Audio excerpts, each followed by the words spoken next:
बिस्मिल्लाहिर्रहमानिर्रहीम।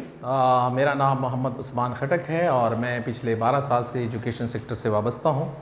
मुख्तलिफ़ इंस्टीट्यूट का हिस्सा रहा। मेरी खुशकिस्मती रही कि बड़े अच्छे इंस्टीट्यूट के साथ काम किया। लास्ट असाइनमेंट मेरी कैडेट कॉलेज जेलम के साथ एज अ लेक्चरर थी और इस वक्त मैं कोचिंग के लिए नेशनल कोचिंग एकेडमी कोहाट का हिस्सा हूँ। अल्हम्दुलिल्लाह ये हमारा दूसरा सेशन है। डियर स्टूडेंट्स, मैं मशकूर हूँ नेशनल कोचिंग एकेडमी के मैनेजमेंट का कि उन्होंने हमें ये मौका दिया, क्योंकि स्टूडेंट्स वो बच्चे जो हमारे पास अवेल नहीं कर पा रहे थे लाइव क्लासेस, तो उनके लिए हमने कोशिश की है कि किसी तरीके से उनको हम अपना नॉलेज पहुंचा सकें, या वो बच्चे जो अफोर्ड नहीं कर सकते एकेडमीज़ को, तो इसके लिए हम लोगों ने ऑनलाइन सेशन का बंदोबस्त किया। डिफरेंट सेगमेंट्स में हमारे टीचर्स लगे हुए हैं। मैथमेटिक्स, फिज़िक्स, केमिस्ट्री और साथ में बायोलॉजी का जो टास्क है वो मुझे मिला है। यहाँ मैं अपने मेंटोर का जिक्र ज़रूर करना चाहूँगा, जिसने इस काम के लिए बहुत ज़्यादा मुझे पर्सनली मोटिवेट किया। एसोसिएट प्रोफेसर मोहम्मद नसीम खटक, GPGC कोहाट। डियर स्टूडेंट्स, आज हम जिस टॉपिक पे डिस्कशन करने वाले हैं वो बड़ा ही कॉमन सा और हमारी जनरल लाइफ में उसका बहुत बड़ा इम्पैक्ट है, जिसको हम कहेंगे रेस्पिरेशन।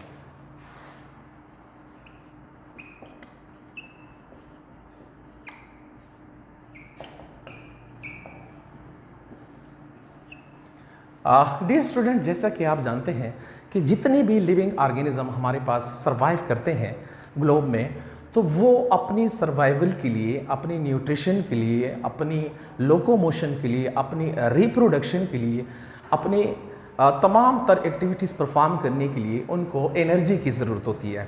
तो हम ये कह सकते हैं कि जितने भी लिविंग ऑर्गेनिज्म हैं जो कि हमारे पास मिलियन एंड बिलियंस में हैं, सिंपली हम कह सकते हैं कि हमारे पास बैक्टीरिया से लेकर, जो कि एक स्मॉलेस्ट ऑर्गेनिज्म है हमारे पास, बैक्टीरिया से लेकर हमारे पास एलिफेंट तक, तमाम जितने भी ऑर्गेनिजम्स हैं, ये अपनी एक्टिविटीज़ करने के लिए, अपनी लाइफ को आगे बढ़ाने के लिए एनर्जी इनटेक करते हैं। अब हर जानदार को अपने एक मखसूस कैपेसिटी में एनर्जी की ज़रूरत होती है। एनर्जी क्यों रिक्वायर्ड है इनको? एनर्जी इसलिए रिक्वायर्ड है क्योंकि हम सिंपली कहते हैं कि एनर्जी इज़ द कैपेसिटी और कैपेबिलिटी ऑफ डूइंग वर्क। से फॉर एग्जांपल, अभी अगर मैं आपके सामने मूवमेंट कर रहा हूँ या एक जगह से दूसरी जगह जा रहा हूँ, लोकोमोशन कर रहा हूँ, बिकॉज ऑफ एनर्जी है ये पॉसिबल हुआ है। तो इस तरह चाहे हमारे पास छोटे जानदार हैं, यूनिसेलुलर हैं, सिंगल सेल वाले हैं या मल्टी सेलुलर हैं, इन तमाम को अपनी लाइफ एक्टिविटीज़ कंटिन्यू करने के लिए एनर्जी की ज़रूरत होती है ना। सवाल ये पैदा होता है कि हमारे पास ये एनर्जी आती कहाँ से है? तो हर जानदार अपने सर्वाइवल के लिए फूड इनटेक करता है, और वो फूड किसी भी फॉर्म में हो सकता है। से फॉर एग्जांपल, हम ह्यूमंस राइस भी खाते हैं, हम लोग वीट गंदम भी खाते हैं, हम लोग गोश्त भी खाते हैं, हम लोग फ्रूट भी खाते हैं, और हर एक मिनरल में, हर एक खुराक में अल्लाह ताला ने हमारे लिए अपने स्पेसिफिक किस्म के कार्बोहाइड्रेट्स, प्रोटीन, हमारे लिए वाइटामिन और लिपिड्स रखे हुए हैं। अब ये जब हम लोग फूड इनटेक करते हैं तो इससे हमारे पास एनर्जी मिलती है, और एनर्जी को हम यूटिलाइज करते हैं किस तरह, ताकि हम इससे डिफरेंट फंक्शन कर सकें।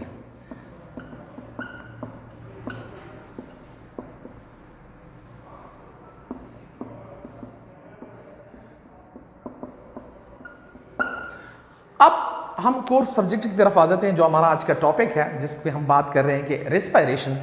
डियर स्टूडेंट्स, रेस्पिरेशन वो प्रोसेस है जिसमें हमारे सेल्स ऑक्सीजन की मदद से शुगर की ब्रेक डाउन करते हैं। नॉर्मली हम इसकी तारीफ कुछ इस तरीके से करते हैं कि एक ऐसा प्रोसेस जिसमें हमारे पास सेल्स किसका इस्तेमाल करते हैं? ऑक्सीजन का इस्तेमाल करते हैं, ताकि हमारे पास वो क्या कर सके, वो ब्रेक डाउन कर सकें, तोड़ सकें, छोटे छोटे हिस्सों में तकसीम कर सकें ग्लूकोज को, यानी शुगर को। किस लिए कर सकें? क्योंकि हम जानते हैं कि जो हम लिविंग ऑर्गेनिज्म हैं, स्पेशली हम ह्यूमंस, हम ऑक्सीजन की इनटेक करते हैं और फिर कार्बन डाइऑक्साइड को एक्सहेल करते हैं। तो जब हम इस प्रोसेस के थ्रू सेल्स को यूटिलाइज करते हैं ताकि ऑक्सीजन की मदद से ब्रेक डाउन कर सके ग्लूकोज का, यानी शुगर का, किस लिए हम ऐसा कर सकें? क्योंकि हमें इससे नेट प्रोडक्ट चाहिए, हमने कार्बन डाइऑक्साइड हासिल करना है, इसके अलावा हमने इससे वाटर हासिल करना है। अब डियर स्टूडेंट्स, हम दो बेसिक तरीके चलते हैं लेके साथ में।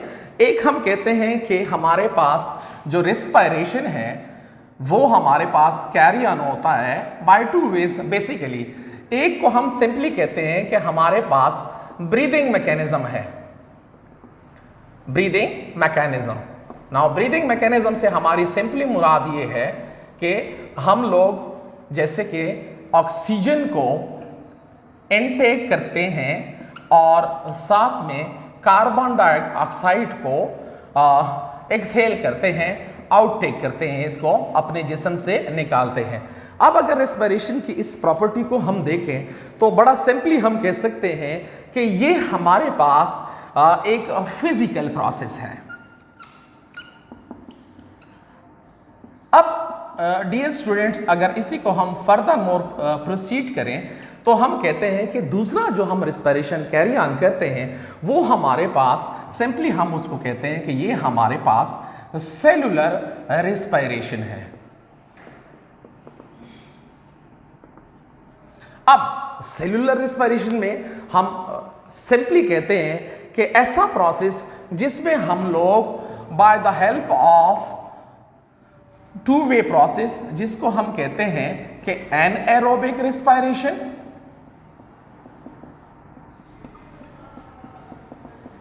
और दूसरे साइड पे हम लोग कहते हैं कि एरोबिक रेस्पिरेशन, यानी वो रेस्पिरेशन जो हमारे साथ ऑक्सीजन की गैर मौजूदगी में होता है, यानी कि एनएरोबिक रेस्पिरेशन, और साथ ही इसके दूसरा प्रोसेस जो कि ऑक्सीजन की मौजूदगी में होता है, जिसको हम कहते हैं कि aerobic respiration. This anaerobic respiration happens in the absence of oxygen and aerobic respiration occurs जब हमारे पास ऑक्सीजन मौजूद हो। और अगर इसको हम ब्रॉडर स्पेक्ट्रम में देखें तो जैसे हमने यहाँ मेंशन किया है कि हमारे पास ब्रीदिंग एक फिजिकल मैकेनिज्म है और हमारे पास जो सेलुलर रेस्पिरेशन है, जो इसकी दूसरी टाइप से रेस्पिरेशन की, वो हमारे पास एक केमिकल प्रोसेस है।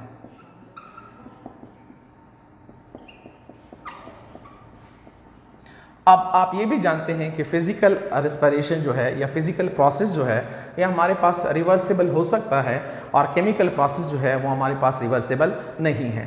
सो डियर स्टूडेंट, इस प्रोसेस को हम आगे बढ़ाते हैं और इस पे मज़ीद बात करते हैं कि हमारे पास जो ब्रीदिंग मैकेनिज्म है उसमें हम कैसे चीज़ों को लेकर चलेंगे, कैसे हमारे पास ये प्रोसेस होता है।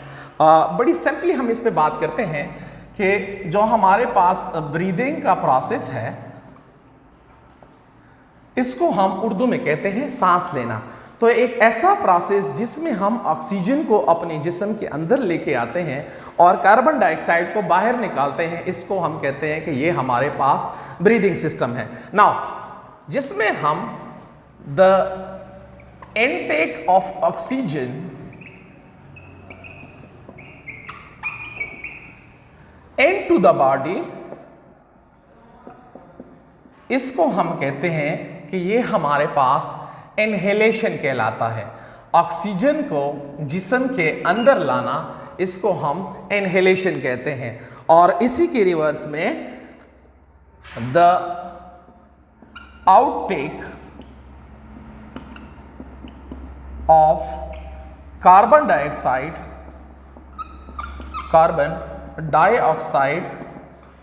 from the body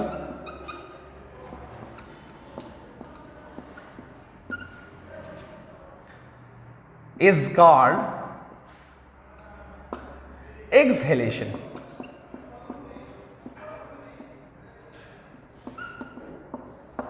अब ये जो प्रोसेस है हर एक जानदार में अल्लाह ताला ने इन तमाम प्रोसेसेस के लिए अपने ऑर्गन्स रखे हैं, अपने मखसूस आज़ा रखे हैं जिसके थ्रू ये प्रोसेसेस परफॉर्म होते हैं। अब हम चूँकि फिज़िकल प्रॉपर्टीज़ के अलावा जो हमारे पास केमिकल प्रॉपर्टी है रेस्पिरेशन की, हम लोग सेलुलर साइड पे जाते हैं तो थोड़ा सा हम डिस्कस करते हैं कि हमारे पास जो एनएरोबिक रेस्पिरेशन है वो हमारे पास कैसे होती है और एरोबिक रिस्पायरेशन हमारे पास कैसे होती है। एनएरोबिक रिस्पायरेशन को अगर हम देखें, चूंकि हम ऑलरेडी मेंशन कर चुके हैं कि ये हमारे पास एक ऐसा प्रोसेस है जिसमें हम लोग एक ऐसा प्रोसेस जो कि हमारी बॉडी परफॉर्म करती है, which is perform by body, which is perform by a body, perform by a body in the absence of oxygen.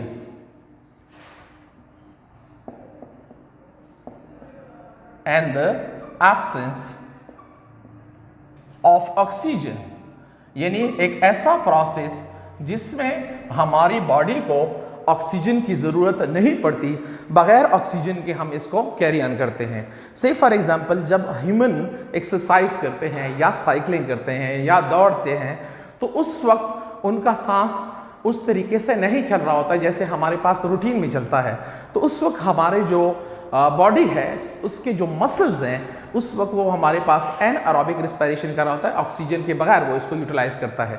चूंकि ये एक इंट्रोडक्टरी क्लास है, तो इसकी डिटेल में इंशाल्लाह ताला जो नेक्स्ट लेक्चर होगा उसमें इनकी हम मैकेनिज्म और इसके अलावा इसके जो हमारे पास साइकिल्स हैं उसकी तरफ जाएंगे, ताकि डीपली आप इस प्रोसेस को समझ सकें। फिलहाल हम इस पर एपरेंटली बात कर रहे हैं ताकि इसकी बेसिक्स हमें क्लियर हो जाए। अच्छा, इसके साथ डियर स्टूडेंट्स, जो हमारे पास हम बात करते हैं कि ह्यूमंस के अलावा जो छोटे जानदार हैं, जैसे कि बैक्टीरिया हो गया हमारे पास, आर्किया हो गया हमारे पास, ये भी बहुत सारे जानदार हैं जो हमारे पास एनएरोबिक तरीके से रिस्पायरेशन करते हैं। दूसरा हम बात करते हैं सेलुलर रिस्पायरेशन में या केमिकल वे में जिस तरीके से रिस्पायरेशन होती है, वो हम कहते हैं कि हमारे पास एरोबिक रिस्पायरेशन होती है।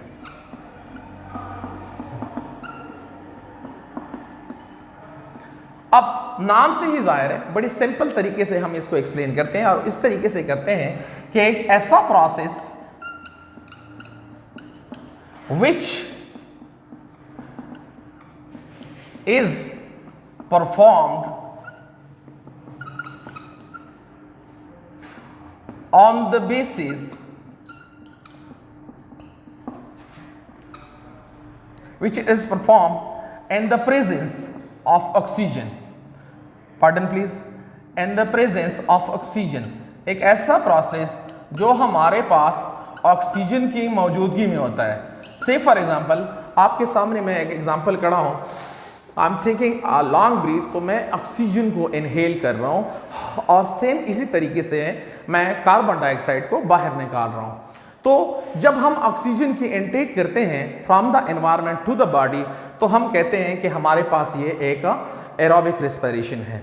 अब डियर स्टूडेंट्स, थोड़ा सा हम इसको मज़ीद आगे लेकर चलते हैं और आप जानते हैं कि हमारे पास चूँकि डिफरेंट किस्म के ऑर्गेनिज्म, लिविंग ऑर्गेनिज्म मौजूद हैं, तो हम थोड़ा सा उनकी बेस बता देते हैं कि कौन से ऑर्गेनिज्म कौन से ऑर्गन का इस्तेमाल करते हैं जिसके थ्रू वो हमारे पास रिस्पायरेशन कर सकें। तो हम ऑर्गन्स के बारे में थोड़ी सी बात कर लेते हैं। सबसे पहले हम बात करते हैं लंग्स के बारे में। चूंकि जितने भी ह्यूमंस हैं, मोस्टली मैमल्स जो हैं, वो हमारे पास जो रिस्पायरेशन के लिए ऑर्गन का इस्तेमाल करते हैं वो हमारे पास लंग्स हैं। तो इसके सामने मैं एग्जाम्पल के तौर पर ह्यूमंस लिख लेता हूँ। इसी तरह अगर हम देखें, हमारे पास गिल्स अवेलेबल हैं, तो जो हमारे पास फिशेस हैं जो कि एक्वेटिक एनवायरनमेंट में रहते हैं, पानी में रहते हैं, मोस्टली उनके लिए जो हमारे पास ऑर्गन है जिसके थ्रू वो रिस्पायरेशन करते हैं वो हमारे पास गिल्स हैं। इसके अलावा हमारे पास कुछ और जानदार हैं जिसमें एम्फीबियंस हम कह सकते हैं, यानी वो जानदार जो पानी में भी रहते हैं, इसके अलावा खुश्की में भी रहते हैं। इसमें मैं एग्जाम्पल कोट करूँगा फ्रॉग की। फ्रॉग एक ऐसा जानदार है जो हमारे पास स्किन को इस्तेमाल करता है रिस्पायरेशन के लिए, बयान कर रहे होते हैं। तो ओवरऑल अगर हम इसको समराइज करें तो हम इसको इस तरह लेके चलते हैं कि एक ऐसा प्रोसेस जिसमें हमारे पास ब्रेकडाउन हुआ जिसमें हम सिंपल कहते हैं कि मेटाबॉलिज्म हुआ, मेटाबॉलिज्म के साथ साथ उसके टू स्टेप्स कैटाबॉलिज्म और एनाबॉलिज्म होते हैं, यानी सम ऑफ केमिकल रिएक्शन होते हैं हमारे पास। और फिर हम बात करते हैं कि कॉम्प्लेक्स जो हमारे पास रिएक्शंस हैं उसको हम तोड़ते हैं, जो हमारे पास कॉम्प्लेक्स फूड है उसको हम तोड़ते हैं इनटू सिंपल वर्ड में।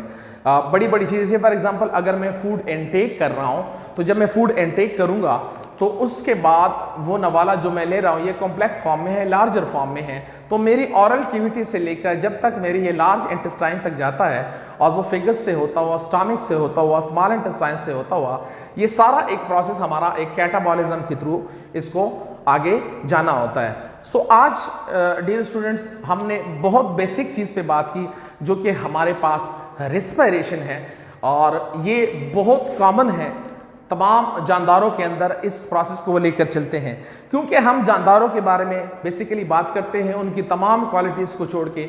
ये ज़रूर हम कहते हैं कि लिविंग ऑर्गेनिज्म के लिए 3 ऐसे एक्टिविटीज़ हैं जो उनके लिए परफॉर्म करना बड़ा ज़रूरी है, जिसमें नंबर 1 पे हम मेंशन करते हैं कि हम लिविंग को तभी लिविंग कंसिडर करते हैं जब हमारे पास रेस्पिरेशन की बात होती है। दूसरी हम बात करते हैं कि हमारे पास जो सेकंड नंबर पे चीज़ आती है वो हमारे पास रेस्पिरेशन के बाद आती है ग्रोथ, यानी तमाम जानदार छोटे से बड़े होते हैं, राइट पे बड़े होते हैं, लेफ्ट पे बड़े होते हैं, ज़मीन के नीचे जाते हैं, ज़मीन के ऊपर जाते हैं, लेकिन एक कैपेसिटी में वो अपनी ग्रोथ कर रहे होते हैं। और तीसरी, और जो कि मैं कहता हूँ कि इंतहाई वाइटल है, बड़ी ज़रूरी है हमारे पास, वो है रिप्रोडक्शन, अपनी नस्ल को आगे बढ़ाना। सो ये हमारे पास इसी की बदौलत वासे है, ये रिलेटेड है हमारे पास कि लिविंग ऑर्गेनिज्म जो है इन तमाम करैक्टरिस्टिक्स को लेकर चलते हैं, और बेसिक चीज़ें मैंने तमाम आपको बताने की कोशिश की है। उम्मीद है कि आप इससे फ़ायदा उठाएंगे और इंशाल्लाह आप वेट करें, हमारे जो नेक्स्ट लेक्चर अपलोड होगा इसमें हम इसके मैकेनिज़्म पे और इसके साइकिल्स पे डिटेल से बात करेंगे। Wish you good luck, thank you so much, see you soon इंशाल्लाह।